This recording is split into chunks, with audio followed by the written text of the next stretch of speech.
Maaf, kalau ada orang disebut miskin meninggal, di papan nisannya ditulis apa? Di papan nisannya ditulis apa? Almarhum. Yang kaya juga kan pengen sama disebut almarhum. Iya kan? Tuh. Jadi nggak ada bedanya setelah berpulang itu. Perbedaan tuh hanya di amal saja. Itu poinnya. Maka kalau ada yang mengharapkan orang tua, cita-cita membanggakan anak di dunia, boleh-boleh saja. Tapi patut diingat, itu sementara. Anda silahkan sekarang sekolahkan setinggi-tingginya. S1, S2, S3, S4, kerupuk 3, silahkan. Mau dalam negeri, luar negeri, mau di Nagreg, mau di California, mau di Chicago, di Chicago, di Singaparna, Singapura, silahkan. Itu pilihan. Tapi saya cuma mau katakan begini, itu sementara. Dan persaingannya tidak istimewa. Karena jangan pun Anda yang beriman, yang belum beriman pun bisa melakukan itu. Apa yang dikira yang hebat matematika itu anak Anda saja. Anak orang lain pun bisa. Halo? Apa Anda kira yang jago fisika itu anak Anda saja yang beriman? Yang belum beriman pun bisa. Ya. Jadi perlombaannya itu rata semua. Dan gak ada yang istimewa. Kadang-kadang bingung ya. Kenapa sih yang di dunia itu terlalu diistimewakan gitu? Mengistimewakan yang hilang itu gak ada kerjaan.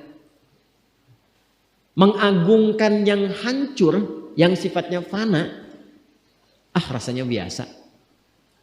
Apa yang mau dibanggakan sih? Dan yang paling menarik tuh begini, ketika meninggal gelarnya pengen sama dengan yang dianggap ringan atau rendah status sosialnya itu. Tadi kalau orang miskin meninggal gelarnya apa? Ternyata yang kaya pun pengen sama almarhum juga. Kalau rakyat yang meninggal di papan nisannya ditulis apa? Almarhum. Ternyata pejabat juga pengen begitu, sama juga. Saya belum pernah dengar nanti kalau saya meninggal tulis gelarnya almaun ya. Gak ada. Tetap almarhum juga. Jelas ya? Nah, maka yang dipikirkan tuh perlombaan yang sejati itu begini. Perlombaan yang sejati itu adalah perlombaan untuk kehidupan yang abadi yang gak fana lagi. Jadi kalau pada saat itu unggul selamanya karena gak ada kematian lagi setelah itu. Itu yang dimaksudkan hadis Nabi. Kalaulah ada dunia ini punya nilai walaupun itu hanya bagian dari satu sayap nyamuk saja, ya, tentu tidak akan pernah Allah memberikan itu semua kepada orang-orang yang ingkar kepadanya. Ya. Karena kalau diberikan nggak adil di situ. Ya. Karena itu sifatnya fana, ujian saja, pada akhirnya kembali. Nah, Abbas itu mampu membaca itu. Ini kehidupan sejak di zaman jahiliyah loh. Awas ya. Jadi risalah Islam itu membimbing pengikutnya, umatnya untuk berpikir lebih cerdas, ini visioner. Makanya jadi muslim itu mesti cerdas. Beriman itu membuat Anda lebih pintar. Saya tanya begini ya, maaf ya. Sekali lagi mohon maafkan saya kalau perumpamaan ini kurang menyenangkan. Kalau ada yang abadi dengan yang sementara, Anda pilih yang mana? Masa?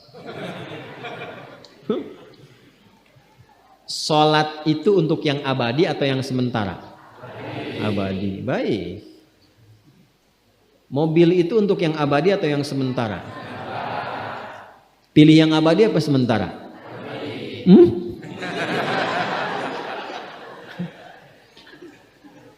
Di Kiai itu ada mobil Innova tuh. Siapa yang besok memilih tidak sholat subuh?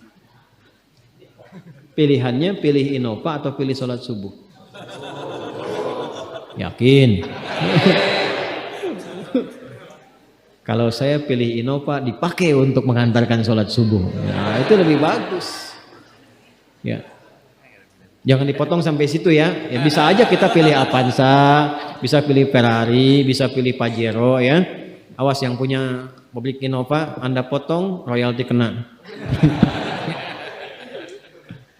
Paham? Abbas itu begitu. Anak saya mesti dipanggil di akhirat dan semua penduduk langit dan bumi menyimak itu semua. Diviralkannya di akhirat. Viral dunia itu sementara, internetnya diputus gak viral lagi.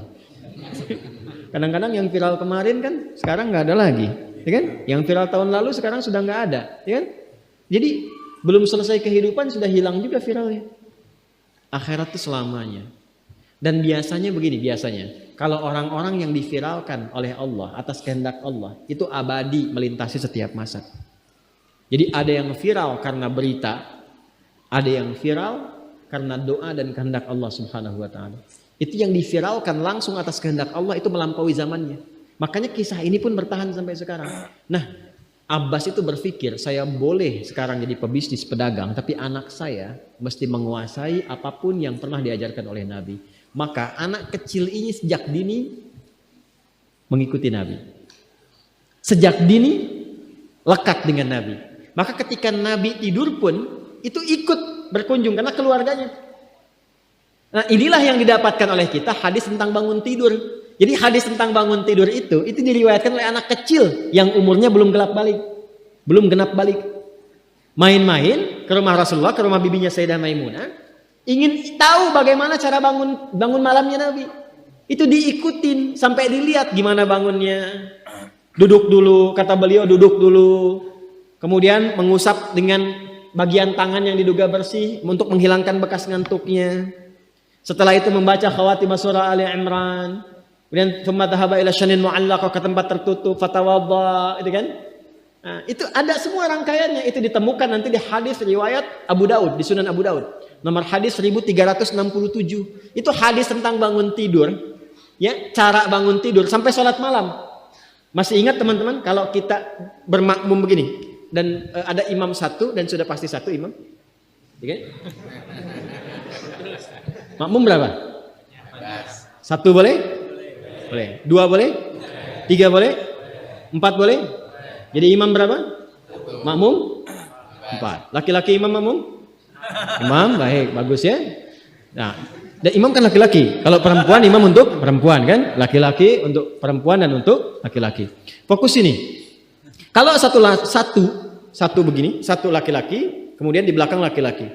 Ini kan posisinya boleh sejajar kan? Ya kan? Yang imam ini, makmum ini kan? Tadinya di belakang, tarik begini sejajar. Ini yang meriwayatkan anak kecil yang belum balik itu. Itu riwayat Ibnu Abbas. Satu paket. Termasuk sholat, kemarin kan kita tarawih kan, sholat malam. Yang dua rakaat itu kan. Ya, sholat malam yang sampai 11 itu, tambah khafifatain 2, itu riwayatnya ini. Yang sholat tahajud malam yang 11 rakaat, tambah khafifatain 2, ini riwayatnya ini. Tutup dengan witir 1 rakaat. Itu anak kecil yang meriwayatkan. Dan tahukah Anda? Sepeninggal Nabi SAW, Abbas bapaknya ini hafal 200 hadis, anaknya Abdullah hafal 2000 hadis.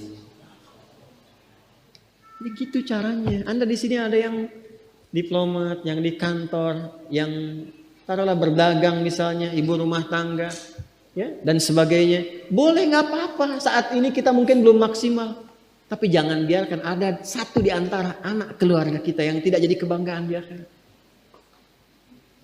Tolong ya, tolong pulang dari sini dilihat. Anak Allah titipkan kepada saya berapa anak. Tolong siapkan jadi kebanggaan akhirat.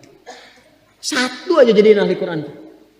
Untuk pelita di rumah tuh, penghilang kesedihan, penghilang kegelisahan, mendatangkan semangat. Itu demi Allah saya katakan, gak ada yang paling indah kecuali saat ayah pulang ke rumah. Tiba kemudian dia melihat anaknya yang kecil sedang murajaah. Amma yatasaalun, bahkan surat yang bapaknya sendiri belum hafal. Jangankan pulang ke rumah, Anda sedang mau rapat, dikirimi video anak Anda 3 tahun membaca surah Al-Ikhlas, itu hati tenang. Itulah Quran. Itulah Quran. Maka belajar dari Ibnu Abbas ini, apa yang terjadi ketika orang tua mampu memfasilitasi anaknya demikian, sekalipun orang tuanya tidak mencapai apa yang diraih oleh anak, tapi orang tua mewarisi setiap pahala yang dihasilkan dari anak itu. Karena itulah setiap hadis yang diriwayatkan oleh Abdullah kecil ini, Ibnu Abbas, maka semua doa tersambung bukan hanya untuk beliau tapi juga untuk keluarganya, untuk orang tuanya. Karena itu kalimatnya bukan radhiyallahu ta'ala anhu tapi anhuma, untuk Abdullah dan bapak.